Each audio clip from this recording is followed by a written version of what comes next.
I have always despised Bretonia, a land ruled by some pitiful witch the small folk dare to call a god. Only I can bring the night. The flower of Bretonia shall wither, and the tomb that holds mine prize be broken open, and those inside shall serve me. They shall know a true deity. I am a god. Let thy grave-bound and thy living worship me. Manfred the Wise, Manfred the Unliving, Manfred the Merciless!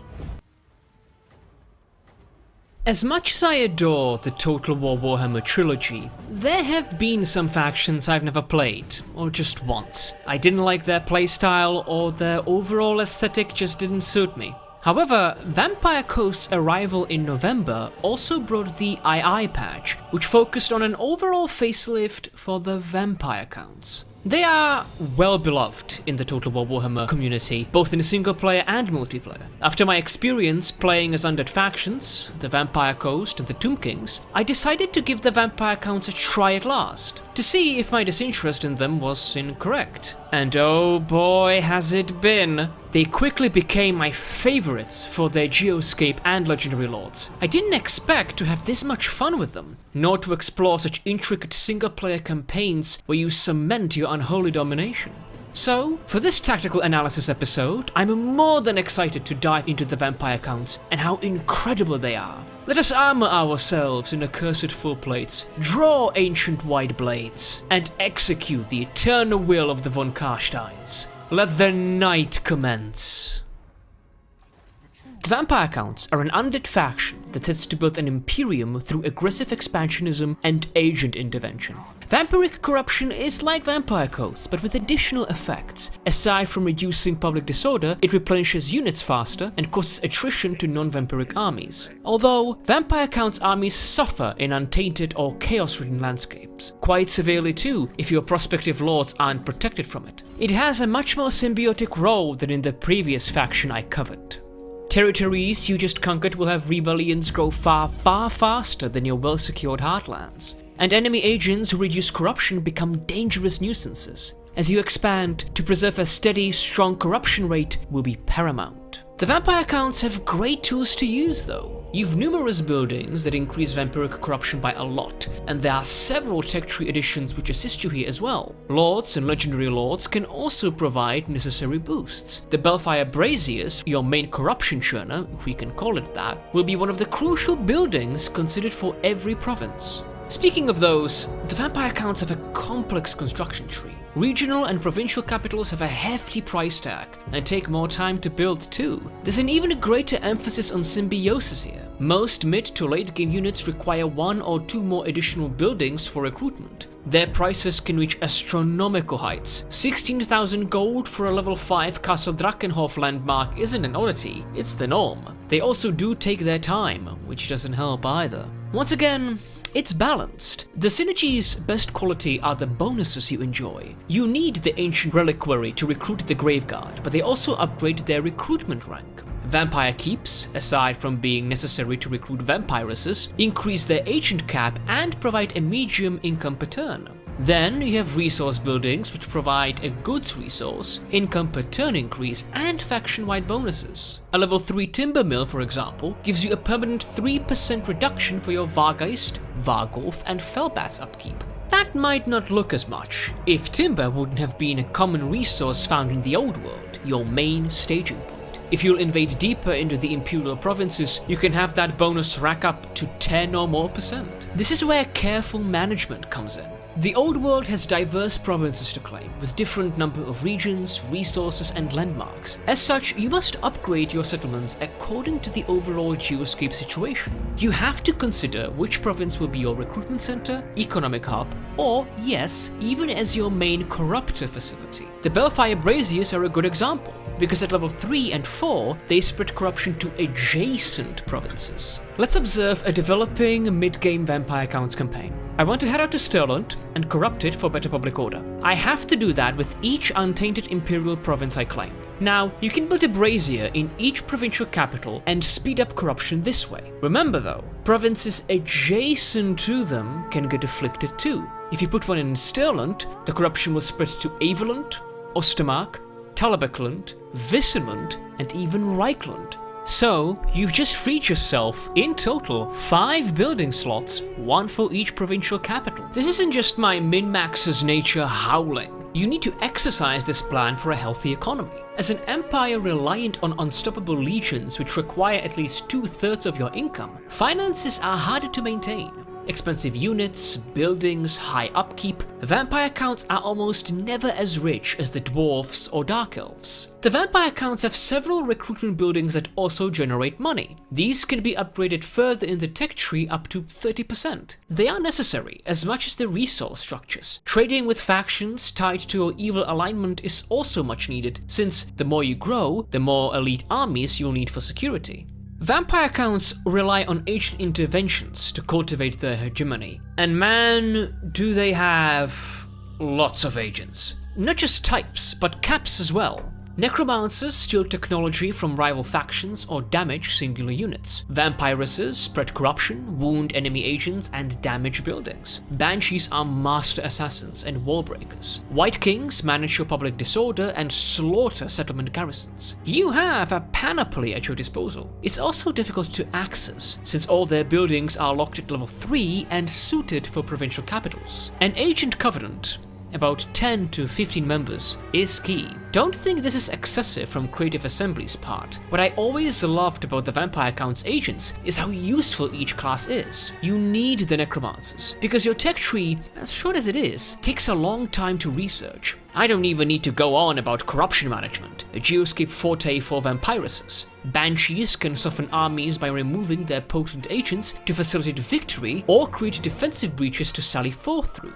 White Kings are wonderful guardians of wizards, while they can inflict serious casualties on settlements. Successful assassinations, vassalizations, and killing faction leaders in battle also provide blood kisses, a resource for the bloodline mechanic. In lore, vampires are famous for their ancient bloodlines, each unique in ways of magic, government, and personality. In Total War Warhammer 2, that is reflected through the 5 primary bloodlines: the Lamians, the Von Karsteins, the Blood Dragons, the Necrarchs, and the Strigois. Each can be upgraded 3 times, where every level unlocks a legendary lord. Well, sort of. They're a mix between regular and legendary lords. They're immortal, have special powerful abilities, but are kit-bashed from pre-existing assets. What's more, each bloodline grants permanent bonuses. Lamians reduce agents' upkeep, Necrarchs give all lords plus 20 points of magic power reserves, and Von Karsteins grant you access to Sylvanian crossbowmen and handgunners. We'll talk about those later. Which bloodline to choose first depends on what legendary lord you've picked. And here is where we, once again, get to my more in-depth geoscape analysis, where I select each legendary lord for early and late game and show you how much the vampire counts differ. This is going to have a bit different structure though. Firstly, only on one map, the Mortal Empires. Secondly, one legendary lord will share a geoscape examination, and that is Isabella von Karstein, since both her and Vlad share an identical approach to their conquest. Let's begin.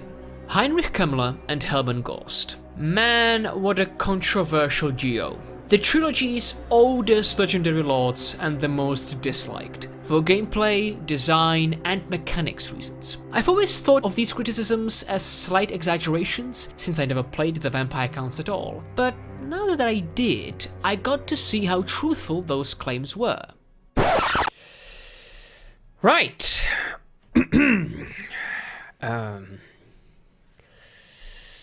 You only live once, after all. Helman Ghost is a great legendary lord, and the complaints aimed at him are invalid. Our Necromancer doesn't have an easy start to contest with. Your goal is to secure Eastern Sylvania from Tempelhof, then eradicate the rival faction from Western Sylvania and wage war against Vlad von Karstein. From this heartland, you can then strike out against the neighboring imperial provinces, either Stirland or Averland. It's hard to expand from Drachenhof. You lack the buildings to recruit a good army, and Tempelhof hounds your heels every turn. Zelig von Kruger's assaults are endless, so Ghost must capture Essen for enough skeleton warriors and zombies to survive them. Then you wait for his current region's development to recruit Cryptghouls and Graveguard later. Tempelhof is richer and larger than you, which is why most of the early game focuses on its destruction. Worse, you might have other potential enemies rally against you. It's difficult to discern if, or when, the dwarves of Zufbar and Karak Kadrin will attack Sylvania. Bribery to improve diplomatic relations could help. Also, if you'll be too weak or careless, Ostermark from the north might attack your nearest regions. You do have advantages over Tempelhof though. For one, Hellman starts with a unit of Graveguard. Their armor and high weapon strength are a godsend against Tempelhof's hordes of zombies and skeletons. The Graveguard will win tight battles for you that can shape your next several turns afterwards. Also, Hellman's unique character traits focus on research rate. If leveled up properly, Hellman is the quickest here of all the vampire counts. This is further empowered by his necromancers. He gets them faster, and the Nechrike Bloodline's first level gives you a 25% increase to it. So, you can augment your unit upkeep, weapon strength, and other utility statistics better than everyone else. This way, you can upscale the research rate up to 120 or more %. Hellman has other great strengths to cover, but I'll reserve them for the Warscape section. At the end of Ghost's early game, you'll have the entire Sylvania and a great army to invade westward. Your numerous necromancers will steal technology while White Kings harass human factions. You should also have 2 Necrarch slots unlocked for technology and extra winds of magic power reserves. If they haven't declared war on you yet, a non-aggression pact with Zufbar to the south and Karak Kadrin to the northeast is also preferable, since dwarf armies are dangerous to face against, and you need to expand west as soon as possible. You can't slow down once Sylvania's secured. Heinrich Kemmler's start is even harder. The Lich Master has had another facelift from Creative Assembly. He has his own faction now, the Barrow Legion, located in the Grey Mountains Castle Drachenfels, or Blackstone Post, depending on your preference. Not only an expansion to another province for a stronger economy and suitable units is necessary, your corruption levels are the lowest of all the vampire counts. Cease, my dear children, your thoughts about attacking the dwarves at once. Their early game unit's weapon strength isn't impressive, but it's their armor that'll doom your invasion. Don't do my fucking mistake.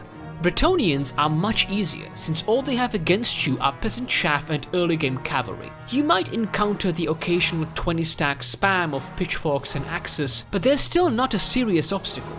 Kemmler just has to survive with what little he's got. He needs at least 2 Bretonnian provinces to conquer and set them up for the Graveguard and Crypt Horror combination. While all Bretonnians hate you, the destruction of their 2 kingdoms neighboring you, Artois and Baston, will prevent an all-round war alliance led by Lewin Leoncoeur himself. You then prepare for Karak-Zifrin's siege and annihilate the dwarves at last. Their presence, plus anti-corruption buildings they often construct, will wreak havoc on Blackstone Post. Expect severe, constant rebellions due to low corruption. However, they present an opportunity to level up Kemmler so well, he'll be the highest leveled legendary lord in the area. If you optimize for his mightiest spells immediately too, you'll gain quite the edge against everyone. Once Karak-Ziflin is taken out and 2 Bretonnian provinces captured, you're set, even if you won't have all the Grey Mountain settlements. They're spread out, with Grungzind controlled by Greenskins, which can be taken down by Lewin Leoncoeur or Marienburg. Factions I don't recommend fighting yet. Like I said,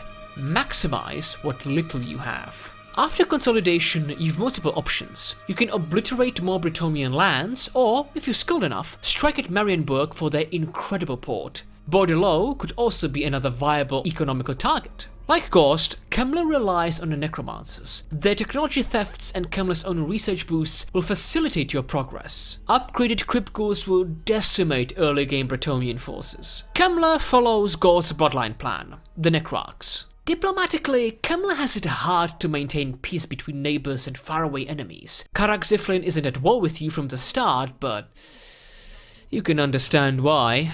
Negotiable Bretonnians are a pipe dream. However, Moussillon to the west can be a useful ally. The Red Duke can stifle growing Bretonnian factions or weaken those you'll crush later. Yes, you do border Reichland to the northeast, but don't worry about Karl Franz. He won't declare war unless you attack him first. Vampire Count's early stages are interesting. They must be aggressive for a strong economy and armies, but the difficulty is steep. The first 50 turns are about survival and exploitation of your minimal resources. Sometimes you get golden opportunities with beautiful rewards, though they might slip from your grasp if you lack intuition. Diplomacy is also important to not get overwhelmed by too many foes, and for long-term plans on who to destroy and leave alone. The vampire counts also rush the most to their strongest units. Without that mid to late game unit focus from the start, your early game campaigns won't do well. They'll either become a slog or outright fail. Manfred von Karstein, the faction's poster boy and the first eternal emperor for my late game section. Around turn 100, the vampire counts become a massive powerhouse, which can be quite spread out depending on your expansion. His main target are the Imperial provinces. Stirland and Averland first, military bases against Reichland, your ultimate nemesis. When Karl Franz is dead, you can attack Visserland, Talabecland or Middenland. These 3 remaining provinces usually unite against you, so it's good to eliminate them next. As the titular vampire counts, you'll control 10 or more provinces, 2 racial capitals, and an economy for 2 to 3 elite 20 stacks. The highest diplomatic power level imaginable is an effective prevention against encirclement by too many factions. As the new empire, you can be attacked from all directions, and even with several legions, it's difficult to maintain control in such turbulent times. At the same time, your wars become selective, seeking out weak opponents who aren't protected by dangerous military pacts. An alliance with the Barrow Legion in Musion will guard you from Bretonia's potential retaliation. Forces of Evil will negotiate with you more after Reichland's eradication. Norska can be useful against Nordland, Ostland and Kislev, Kemla, if you exclude Bretonia, against the Wood Elves, and Skarsnik, whom you'll border, can have the same role. You'll have a cohort of agents to deploy. Banshees and Vampiruses will be vital. You need to stabilize your corruption levels, and constant assassinations will rack up the blood kisses you need for the bloodlines. Necromancers and White Kings won't be as important, but their own bonuses shouldn't be ignored either. By turn 100, all 3 von Karsteins should be unlocked, which stabilize public order and unlock Sylvanian humans you can recruit. Then I opted for the Lamians, because their agent buffs strengthen Imperial control. 50% upkeep reduction and 150% increase to line of sight are wondrous boons. Vlad though? Oh my god. Vlad von Karstein will have the largest and most impressive Eternal Empire. In fact, his faction bonuses, perks and campaign direction are perfectly optimized for intensive geoscape management. You'll control about 2 to 3 provinces more than Manfred, but your army's amount will remain the same. You'll have the most extensive and diverse economy to work with, containing plenty of goods for complex trade agreements. Vlad also has a complicated diplomatic scheme.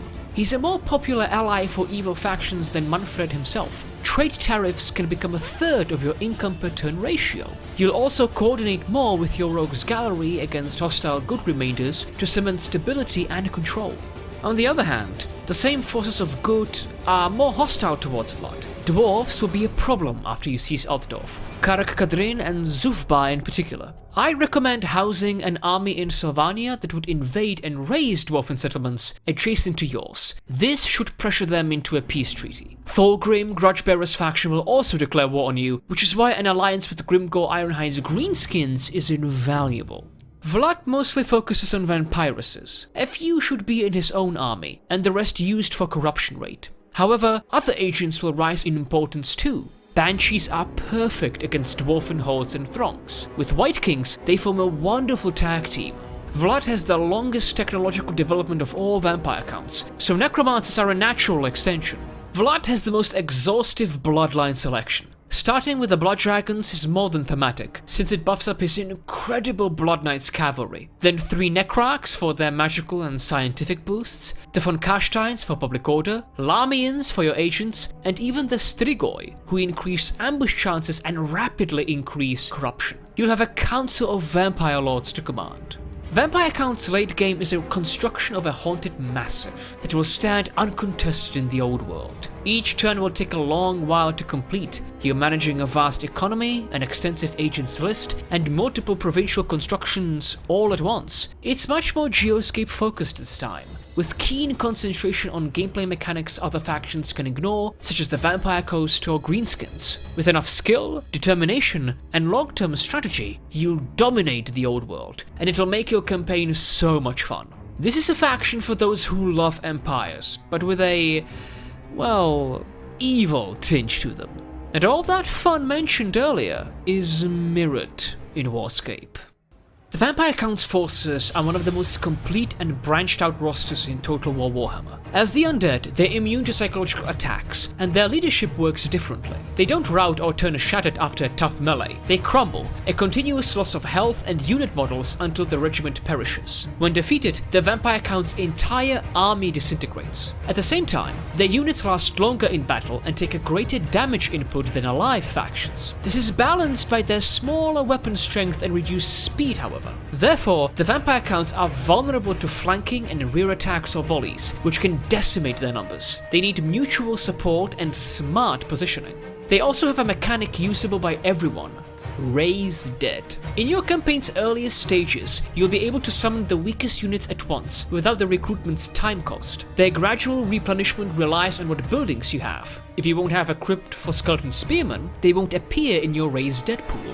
If large-scale battles occur, the Raise Dead pool grows larger and has additional units to resurrect, both mid and late game. If you defeat an Imperial army, for example, full of great swords, halberdiers, the Reichsguard, you might be able to summon new 200 Graveguard, Cairn Wraiths, or Hex Wraiths. These aren't faction-wide though. Each unit pool and their variations are tied to the province where the buildings have been built and where the battles have happened.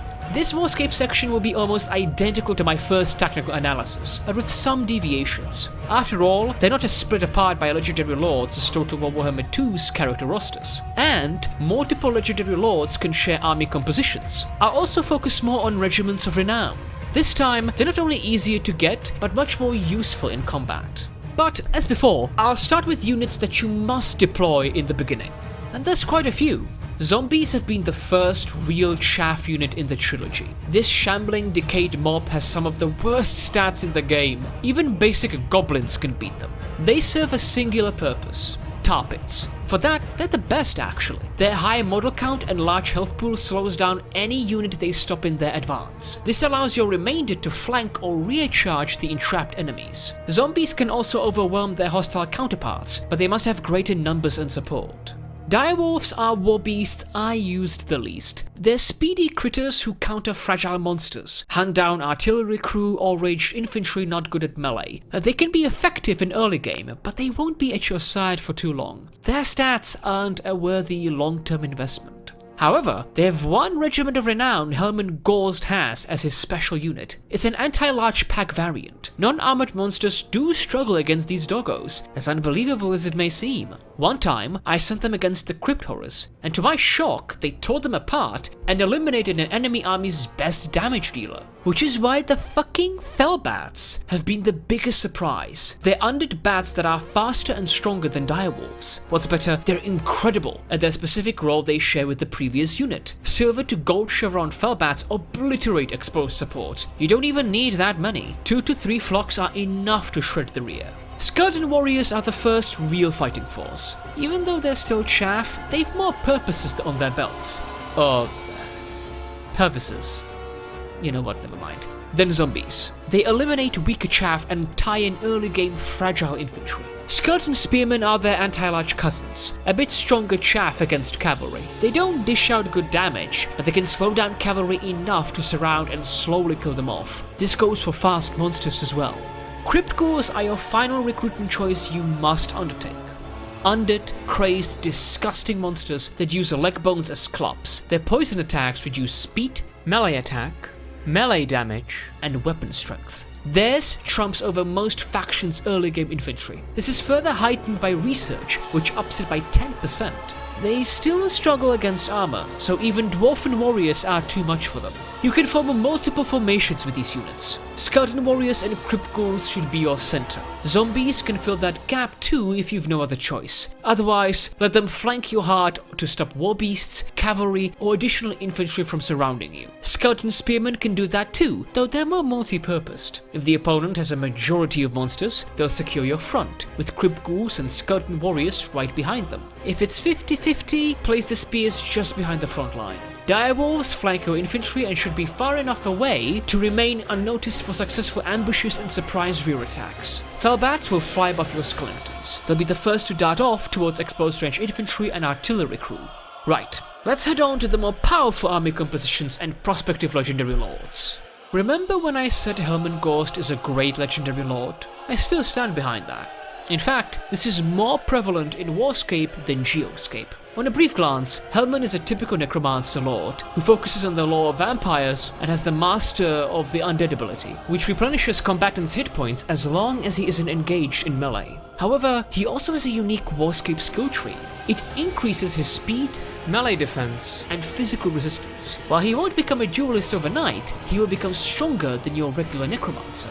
Helman's also differentiated by the lore he employs. I've already covered the lore of vampires a bit in my Vampire Coast video before, but since this is such an important wind of magic for the vampire counts, I'll use Ghost as a segue. The lore of vampires combines empowerment, resurrection, summoning, and wind spells. The Invocation of Nihek is the strongest healing spell that, when upgraded, can bring back lost unit models in battle. When you can mitigate 100 or more casualties from each skirmish, you have a truly terrifying faction here. The Invocation and the Wind of Death spells will be your most common weapons against everybody. Overcast Wind of Death can annihilate any infantry or cavalry. The better placement, the greater the casualties. Just wait for a melee to engage and devastate. Each caster lord can rack up 300 or even 400 kills by one such spell. The weakest though is Raise Dead, where you summon skeleton warriors to protect your necromancer or vampire in a difficult duel. I never used it, except for Ghost, because he doesn't conjure skeleton warriors. He summons the fucking Graveguard, and with his Master of the Undead perk, he can raise them 3 times each battle.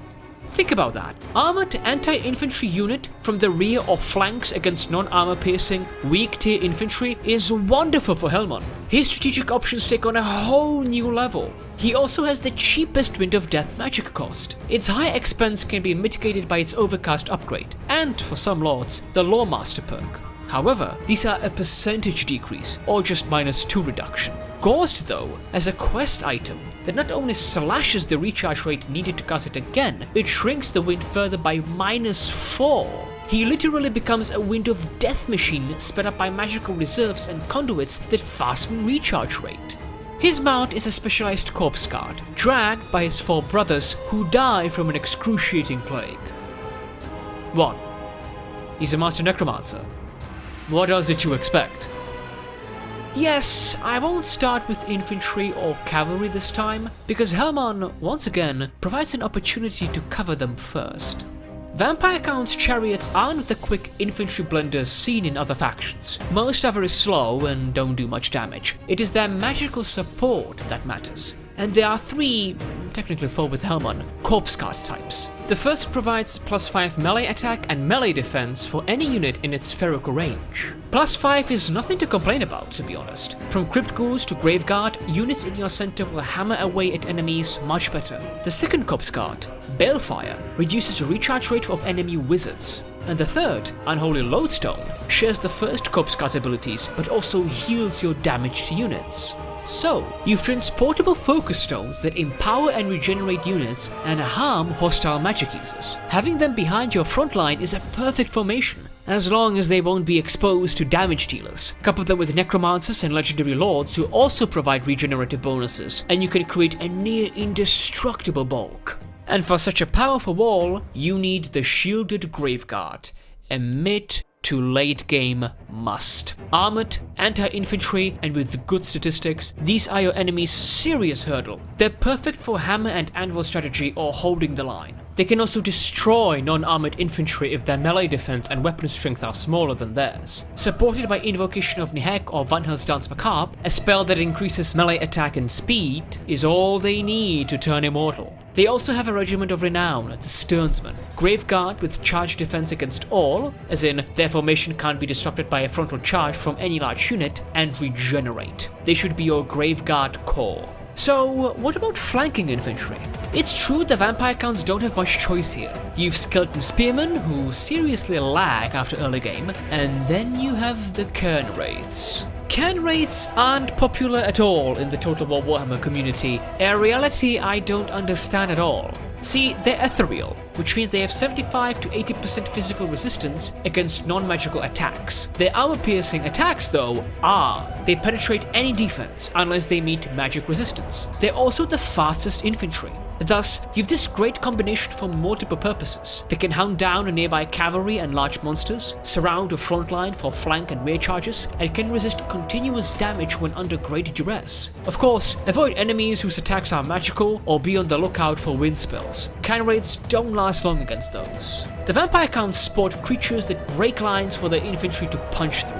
Crypt Horrors are Goth's best, taller and more powerful crypt ghouls who have lived longer on the Warhammer world. There's a lot to consider with them: armor-piercing damage, poison attacks, and regeneration. They and the Graveguard create an excellent symbiosis, a much-needed one. Their greatest weakness is isolation in battle, especially by anti-large units. Black Knights are the basic cavalry. They are, well, passable. Armored, sure, solid weapon strength, but not armor-piercing. They struggle a lot against armor-piercing anti-large or just regular horses. Black Knights excel against early-game chaff and weak unarmored infantry, or when you need to hunt down artillery crew and ranged infantry stragglers. Still, you'll be looking for better alternatives soon as you advance in single-player. The Barded and Lanced Black Knights are one such choice. They're some of the most armored undead cavalry, do a little bit more damage, but their power lies in their charge. They are the true line breakers on horseback from the flanks or rear. If well targeted and directed, you can shatter opponents before combat began at all. Their Regiment of Renown has one extra ability: regeneration. Now, don't laugh, it's a good deal for cavalry you'll use a lot in early game. If you're concerned about Gore's safety, pick up a White King or two to defend him. They're anti-infantry tanks who can be on barded skeletal horses for extra speed and mobility. They're not armor-piercing, but have the killing blow ability, which does increase their minor output by 40%. I've seen better agent combatants than White Kings, though for defensive purposes or grouping on wizards, they're a solid choice. To have even more Winds of Magic power reserves and spells, Necromancers can be attached to Gore's armies. These agents are just like their masters, but level up slower. They also have Corpse Car mounts. All varieties. They can cast a crucial spell when your caster lord's preoccupied, or be maximized for a spell or two. Of course, being purely wizards, they lose most duels, unless the opponent has smaller health than they do. Gore's early game army composition is 6 Graveguard, one of them the Stearnsmen, 4 Cairn Wraiths, 3 Crypt Horrors, 2 Black Knights, either with swords or lances, 2 to 4 Corpse Guards, 1 taken by Hellman's Mount, the other 2 by Necromancers, or either 1 or 2 White Kings. Crypt Horrors go first, with Graveguard behind them. Cairn Wraiths will flank their position. Corpse Guards will form the rear. Black Knights will be divided and put far away from your main force to flank and rear charge. If you've exchanged 2 Corpse Guard Necromancers for White Kings, they'll surround Helman Ghost. Hellman's tech tree focuses on skeletons all around, Graveguard, ethereal units, crypt ghouls, and horrors. With their upped weapon strength, armor, melee attack, defense, and speed, you're more than set to conquer Sylvania and strike out against imperial provinces. Heinrich Kemmler is similar to Hellman. He's a better warrior, although not by much, and is a lawmaster of vampires. He also has a barded skeletal steed that provides lightning-fast speed. The Lichmaster doesn't enjoy a massive decrease to the Wind of Death cost, but he has one humongous advantage over everyone else, which also turns him into another excellent legendary lord choice, but much to the chagrin of Warhammer purists. Krell. Krell is an agent summon, an undead chaos champion. He does incredible armor-piercing damage and takes a true duelist to defeat. Kemmler's special tree reserved for him increases regeneration rate, melee attack, and defense. However, the last branch removes his crumbling. every summoned unit eventually crumbles down. Kemmler can remove that from Krell at level 12. This changes everything. Krell can be the Lich Master's defendant against duelists and wizard killers, or murder vulnerable lords at ludicrous pace. Krell also allows Kemmler's army to mix up its composition with other agents, since White Kings aren't that necessary. Kemmler's contingent and formations are almost identical to Ghost's. The only difference is the reduced number of White Kings. You just need one to join Krell. Or you can rely on Krell and pick up Necromancers for more spells and magical reserves. In my strategy, I grabbed one extra White King to have a great melee duo. Heinrich also focuses on the same research as Hellman, but his is quicker due to his faster Necromancer recruitment. Manfred and Vlad von Karstein's display how excellent late-game armies are. The former is a sorcerer's powerhouse. He's a lawmaster of vampires and death, a terrifying combination. The Wind of Death and Purple Sun of Xerius, a non-stationary vortex, crush opposition. Manfred is also a great combatant who regenerates and has 480 weapon strength. The problem with Manfred is how much skill points he needs for his yellow perk tree to utilize these advantages. Worse, most will be sequestered for his spellcasting. A shame, because his upgraded offense smashes even duelists aside, so he must micromanage his character progression quite a bit. You have two options. He's powerful enough to not need agents at his side. You can send him against characters while he hurls spells everywhere. Or, with the Necromancers and Vampiruses, they can supply him enough magic to keep Manfred at the rear and blast foes apart. You can't do both, unfortunately. Manfred doesn't have enough magic, and several agents at your disposal is a heavy micromanagement duty. Manfred can be mounted on a few creatures, but his best is the Zombie Dragon, that provides armor-piercing damage, a breath attack, and flying. Hex Wraiths are your first elite cavalry choice. They're can wraiths on ethereal skeletal horses who can Vanguard deploy. Their magical attacks are also fire attacks, so regenerative units, trolls, crypt horrors, vampires, are more vulnerable. Hex Wraiths are also faster than most Vampire Count's cavalry. They excel against cavalry who aren't anti-large or have magical attacks. When flanking or rear charging, Hex Wraiths obliterate front lines and stragglers. However, I did notice they don't work as well when as isolated as their Canwraith cousins, so be careful where you position them and who they strike out against. Chillgeists are their regiments of renown, who, of course, have the best color scheme. They don't have magical attacks, but that is replaced with a chilling aura, which reduces the speed of units they engaged. They also hit more accurately than regular Hex Wraiths. With Vargulfs, we entered the Vampire Count's beast territory. Vargulfs are vampires who couldn't control their bloodlust and turned into stupefied monstrosities. Their armor piercing is ideal for armored infantry frontlines or singular armored monsters. Their poor leadership means they need to be synergized with other units to not crumble too quickly or get overwhelmed. Vargulfs, if supported by the Graveguard, can shatter infantry better than the Crypt Horrors, or can be sent against isolated weak agents or lords. Spells like Invocation of Nehek and Van Hel's Dance Macabre further amplify their skills.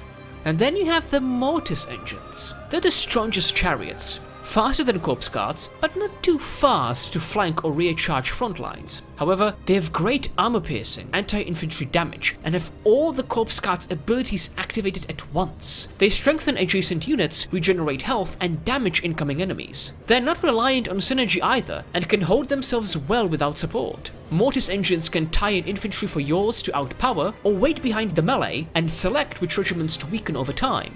The Claw of Nagash is a regiment of renown identical to the Mortis Engines. Again, having the best color scheme, but this time they share the Chillgeist chilling aura. Slow infantries, dwarfs, vampire counts for example, can be completely blocked from successful retreat before they die. Vampiruses are both thematic and useful additions to Manfred's army. They're casters, like necromancers, who do fight well in melee. They're also well armored. While they don't use Law of Vampires, they wield shadow and death magic.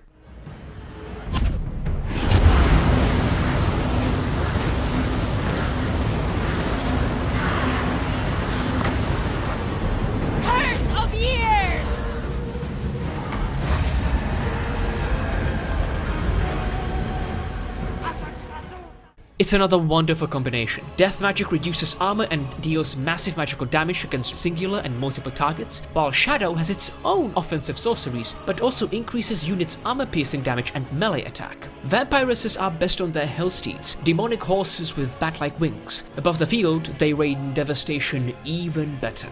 Manfred's army composition is 6 shielded Graveguard, one of them the Sternsman, 4 Cairn Wraiths, 2 Hex Wraiths, one of them the Chillgeists, 3 Varghulfs, 2 Mortis Engines, one of them the Claw of Nagash, himself on a zombie dragon, and 2 Vampiruses with Shadow and Deathlord. The Graveguard will form the front line with the Sternsman in the center. Cairn Wraiths will flank them. Varghulfs will be positioned in front of the Graveguard. Mortis Engines can accompany them at the frontline edges or stay behind the infantry. Manfred and his Vampiruses will fly above them all. If you'll wield Hex Wraiths, you'll use them like you would the Black Knights.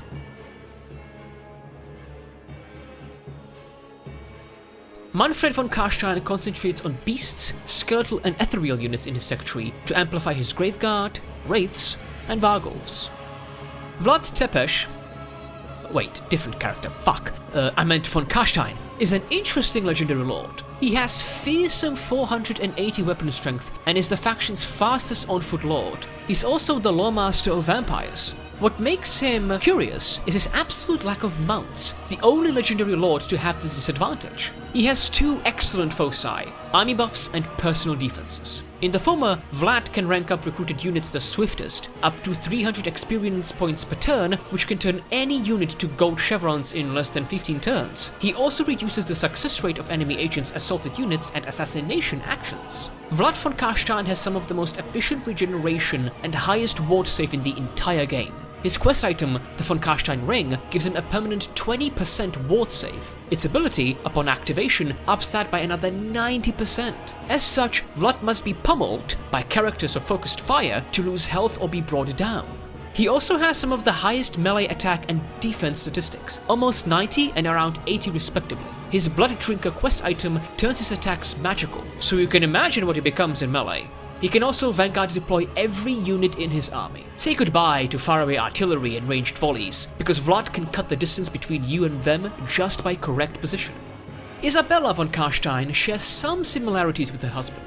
She has the same weapon strength, armor, melee attack and defense. Her special quirks improve Felbats, Vargheists and Varghulfs. Isabella also has a singular quest item, the Blood Chalice of Bathory, which hastens her regeneration in combat. Unlike Vlad though, she can be on a Hellsteed.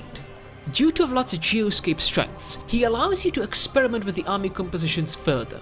And you have to, since his foes differ from Manfred's. One such experimentation are the Graveguard Greatswords, the unshielded 200 variant. Their weapon strength is slightly higher, but armor-piercing, a crucial difference. Sure, they'll take more casualties in battle if barraged by ranged infantry, cavalry or artillery. However, well-armored factions like the Dwarves, High Elves, Warriors of Chaos, they trample them. Vlad also employs Vargheists, the Varghulf's avian breed. They surprised me just as much as the Felbats. I frowned at their lack of armor-piercing damage despite their speed and frenzy ability. Once I tested them several times though, I was enamored. You can use them to annihilate ranged infantry and artillery crew or wait for a front line to form and assault it from behind. Their swoop works like a cavalry charge. They excel the most at sieges, where you can target specific wallwalks and pulverize units that can't escape from their grasp. They can get so good, even anti-large units will struggle to suppress them. The Devils of Schwarzhofen are their regiment of renown. They cause terror and are all round stronger. Them and 2 more Vargheists are a perfect trio against everybody. Blood Knights. Oh my god, the Blood Knights. The best heavy cavalry the vampire counts sport in the entire game. Excellent armor, anti-large weapon strength and incredible charge. With specific perks and tech tree research, you can rack it up to 100.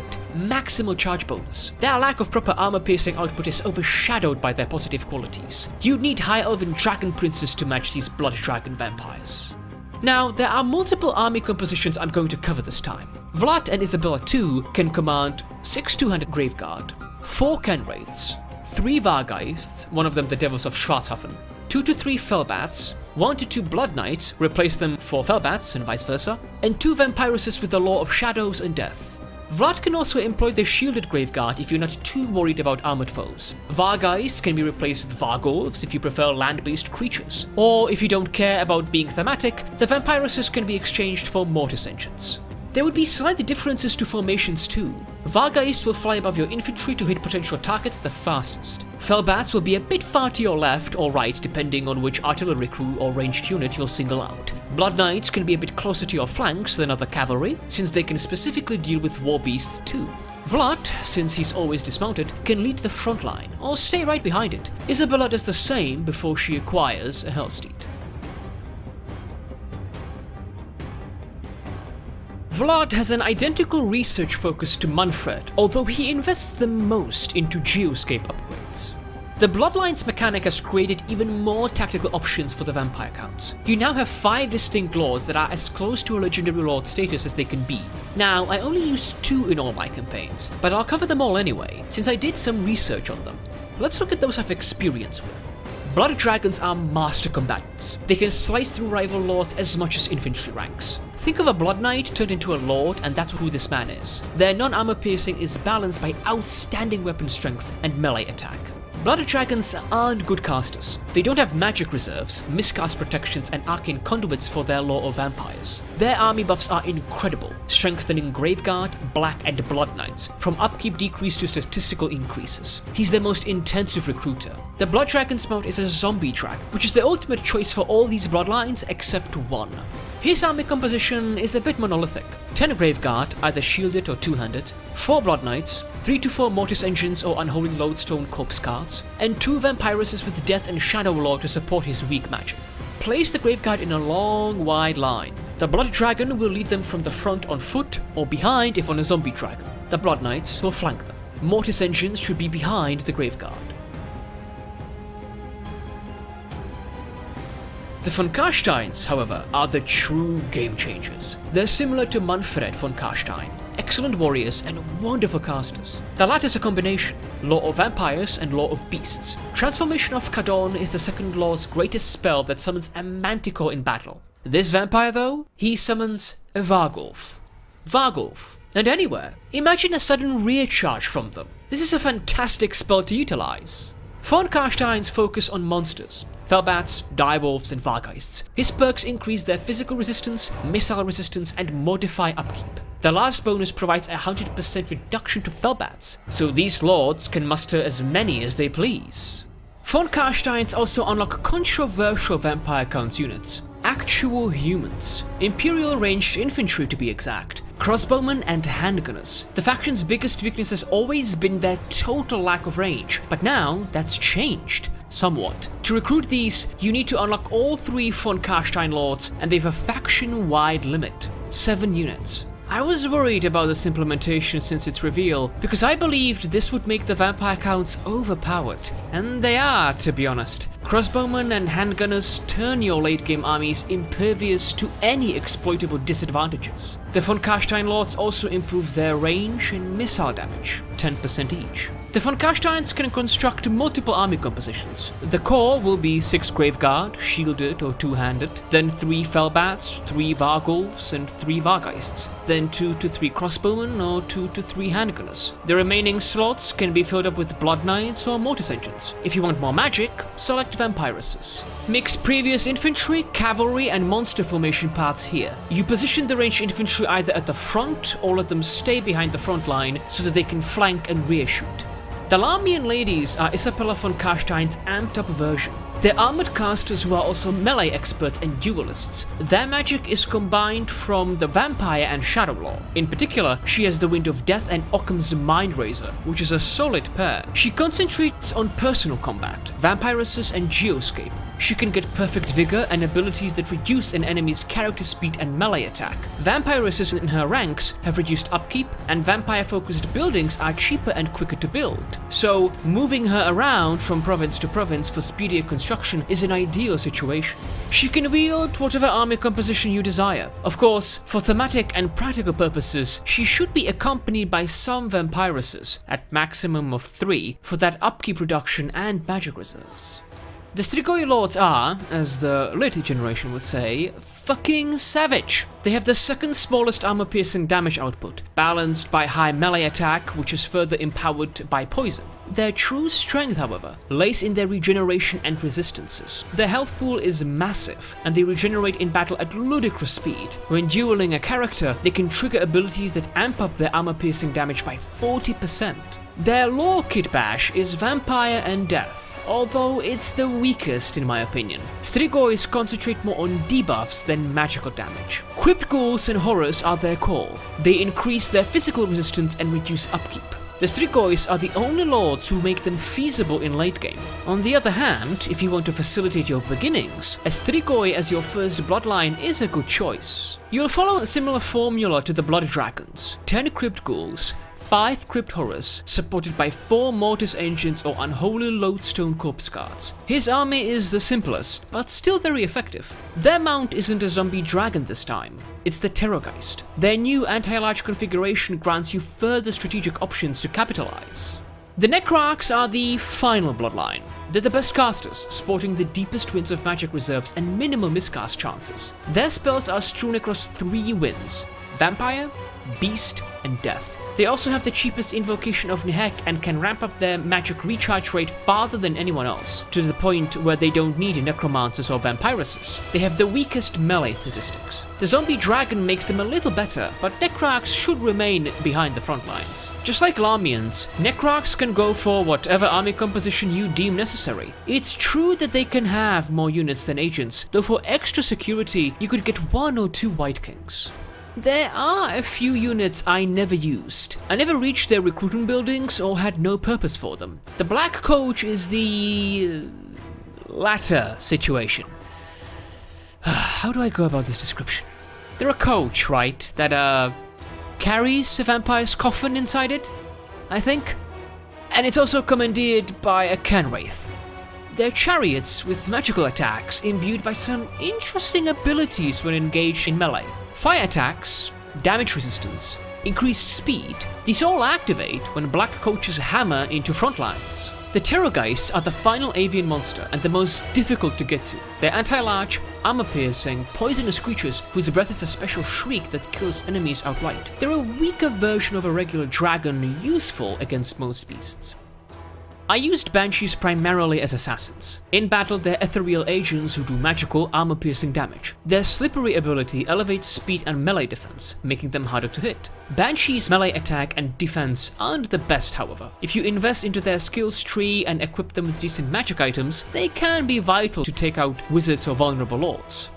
Ow, this took a while, huh? Like I said, the vampire counts are a complicated faction to sift through. So, for this section's final round, let's talk about their weaknesses and possibilities their players should steel themselves against.